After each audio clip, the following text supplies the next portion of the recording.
As a family, we love tea. It's one of the things that we've been able to do as a family for years. There's a shop in the mall called Tivana.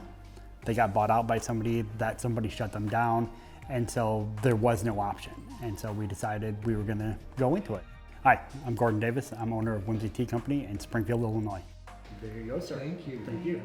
There's always been a market for it. It's just not as easily accessible as coffee is, because Starbucks already has the formula out there, right? It's like you do this, this, and this, and you've got a successful business. Tea, we're kind of breaking our own ground. If you go by the International Tea Importers statistics, green tea is expected to grow by 800% over the next 10 years. It's a growth industry, and it was completely unserved. Hey Carlos, you want that root beer yerba mate? Yes, please. All right, do you want to sweeten it all? Just a little bit. All right, we'll get that taken care of for you. Thank you.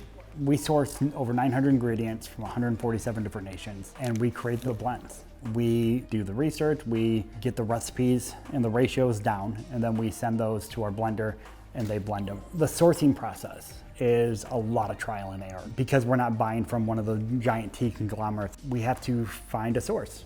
And sometimes it's like using Google Translate in a chat bar with some farmer in the middle of China trying to figure out if they have what we're looking for, and knowing when we get a sample how to tell whether it's quality or not.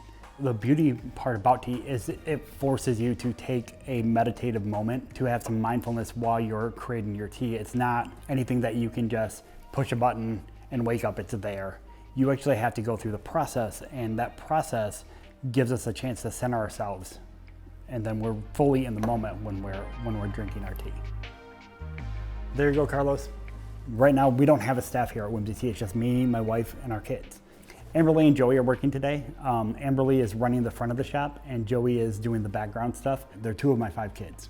For the younger two, it is part of their homeschool curriculum. It's business management, it's inventory, it's all the things that it takes to run a business is written into their curriculum. Starting a business, that's not something you can just bank on that you're going to launch and get rich. It doesn't work that way. It makes it more affordable to have the family working. Thank you. All right, thanks, bud. We just sort of leapt into it without expectation. Like, we launched our brick and mortar October 1st of 2020. So like right in the middle of COVID. The one thing that we had going for us is we didn't have expectations for what business was supposed to look like. We wanted to be on Adams Street when we opened. So this part of Springfield, Adams Street, the 300 and 400 blocks of Adams Street, this is the Adams family. And it's the Adams family because we truly are family. We're all working to help each other. We're all rooting for each other, and there's none of that territorial animosity. Everybody supports everybody around here. The community has really gone above and beyond to help support us. And I think the community, as part of its core being, supports local. We have people that they may not need tea, but they'll come in, they'll chit chat, they'll hang out, they'll have a cup of tea, they'll grab a bag of tea. They're there to support. They may not need tea, but they're like, you know what? We want to see this succeed. We want to see this grow. It's all about building a community. It's a place for people to come and be welcome.